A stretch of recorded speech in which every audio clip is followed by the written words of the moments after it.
welcome to another episode of Too Weird Didn't Watch. Took me a second. The show where we make fun of movies that we have not seen based on nothing but their weird descriptions. I'm Albert. I'm Brantley. Brantley has got even more Christmas movies for us today. I'm going to hope that I get them edited before Christmas time is here. Brantley, what Christmas goodness are we talking about today? Well, first we have Christmas Evil.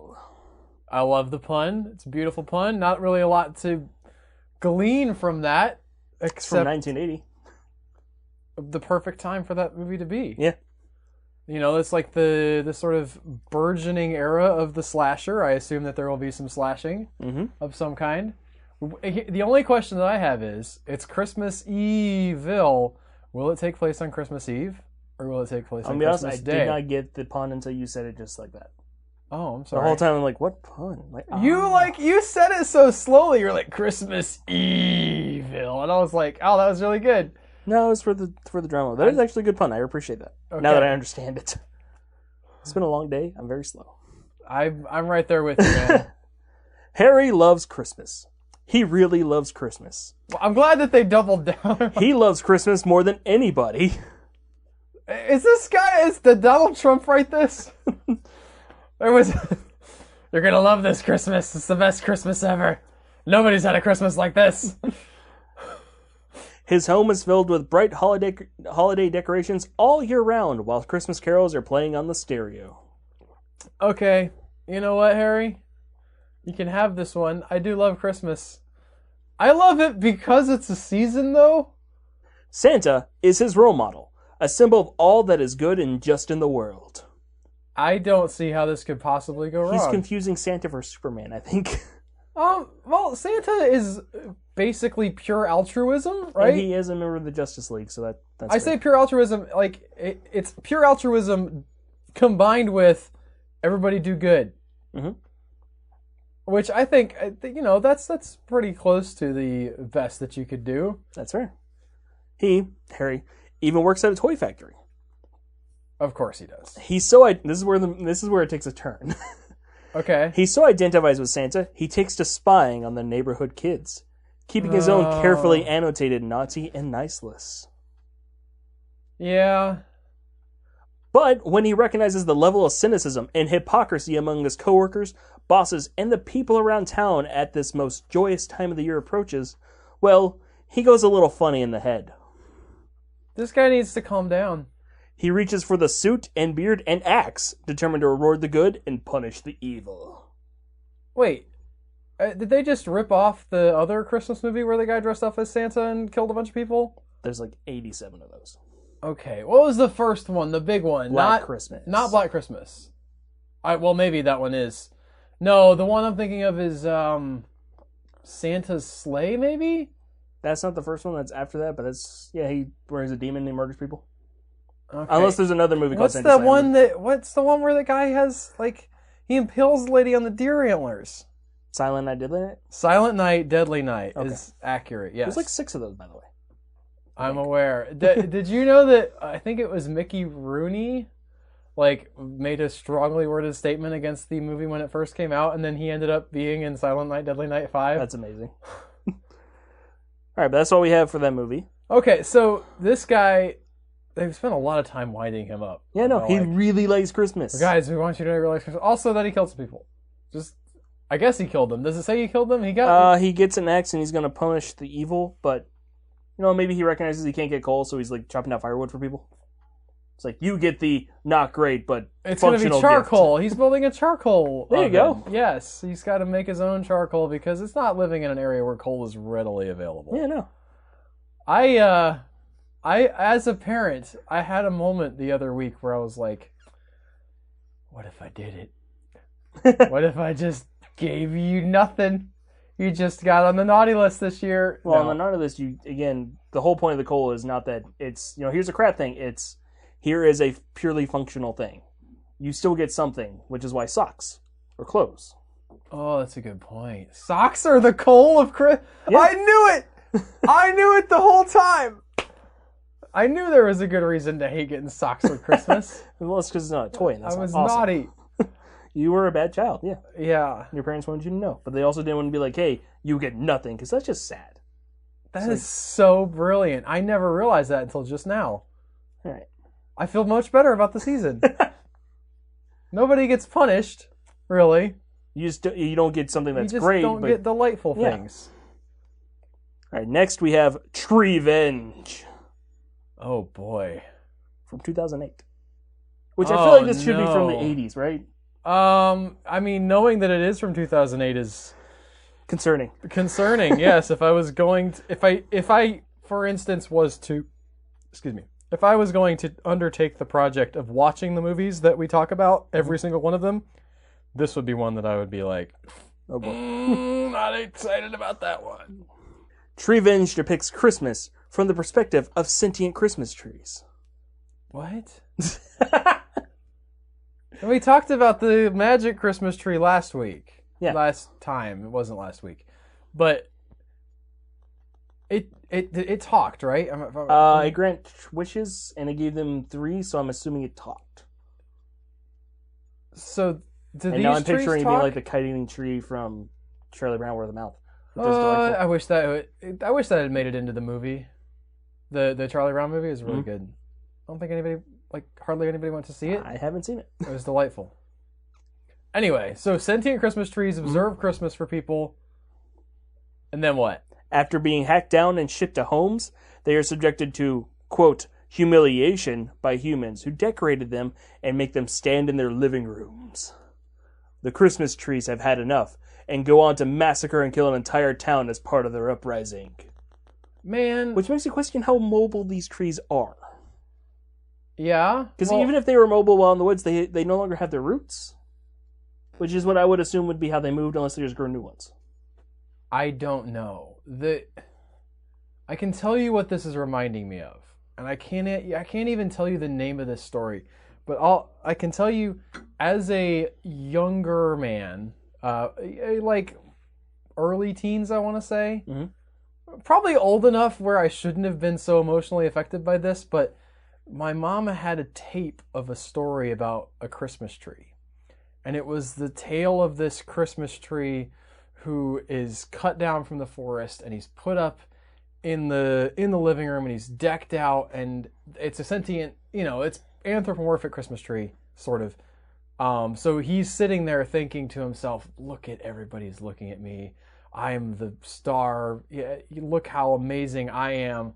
And then Christmas is over and he gets put up in the attic and forgotten. And like the mice come and make like a nest in him, and then eventually the people come to the attic and be like, oh yeah, we left our Christmas tree, but they just take him out and burn him. And I was so depressed by this story. I remember that's a real listening downer, yeah. to this and crying as I want to say like a 13 or 14-year-old, and I'm not proud of that, but I did. It was so sad. This one seems like the Christmas trees are had enough. That maybe this guy should have gotten with these trees. He's the impetus. Yes.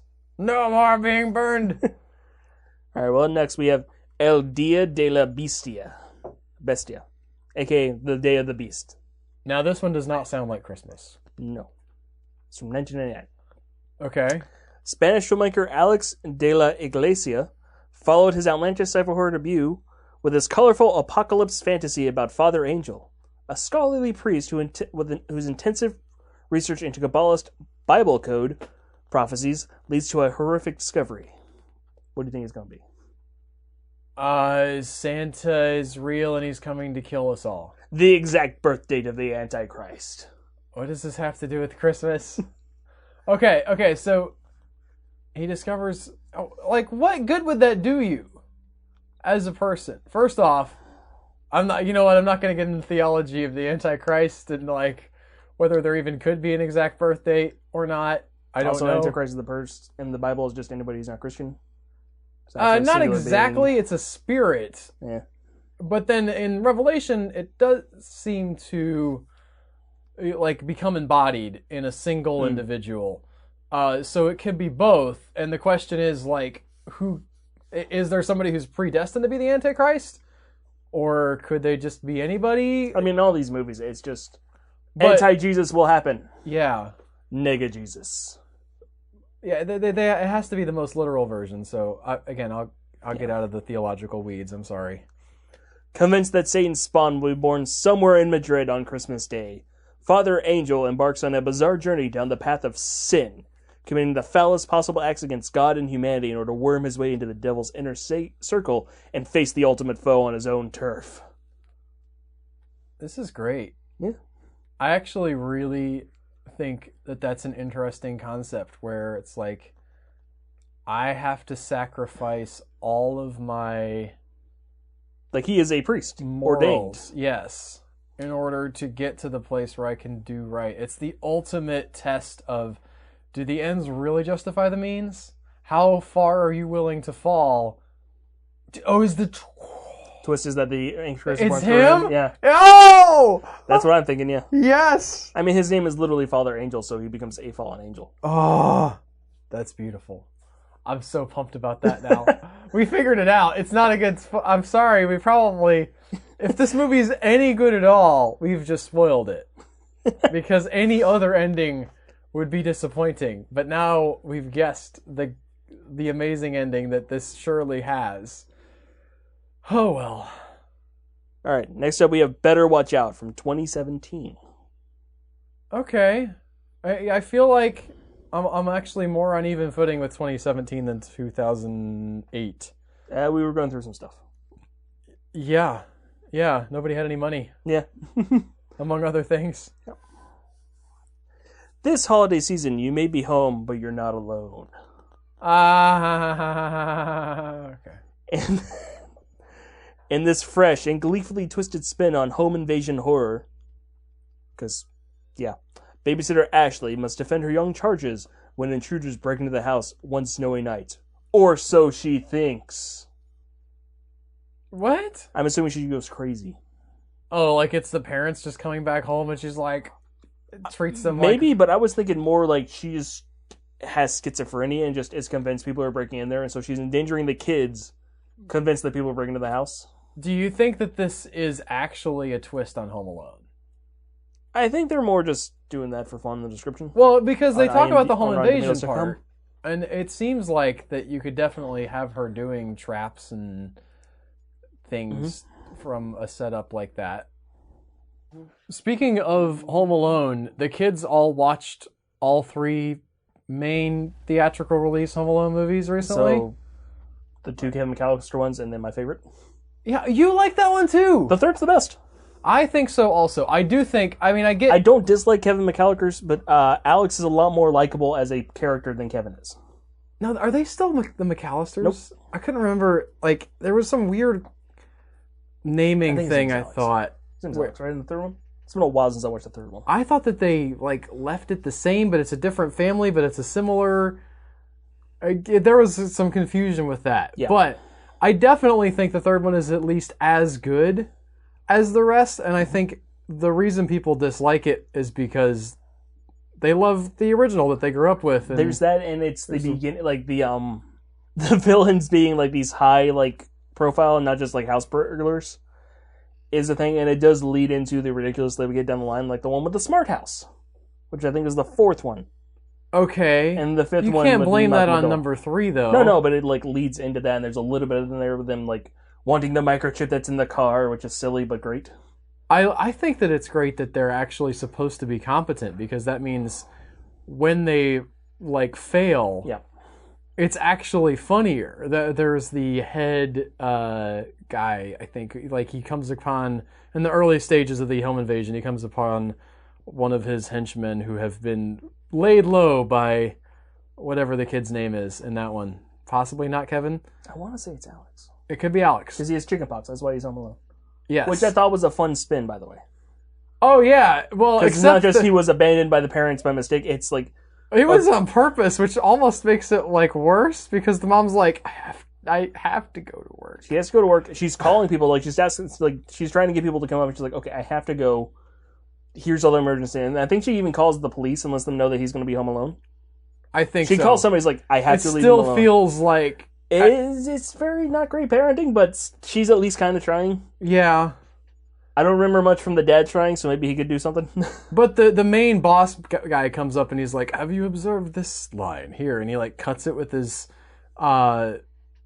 pocket knife, and then that like triggers something that drops something on them. I love the sort of.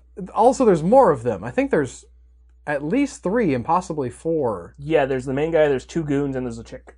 I think there might be another one, but those are the So you get 4 to spread out the hits a little bit more. Yeah, which makes them a little bit less sympathetic to villains, because they're not getting beat up as much. Because after a while, you start feeling a little bad for Marv. Not really Harry, but Marv is just like, this poor guy. Especially in Home Alone 2 with the brick scene. Does Harry get hit by the brick at all? I'm not sure. I've only seen Home Alone 2 like 3 times.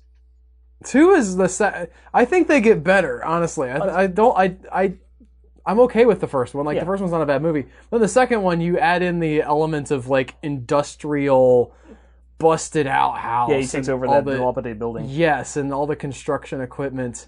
That's super cool. And then the third one adds in the technology angle to that kind of thing. So, to me, they escalate in quality rather than the other way around. But we're weirdos, Brantley.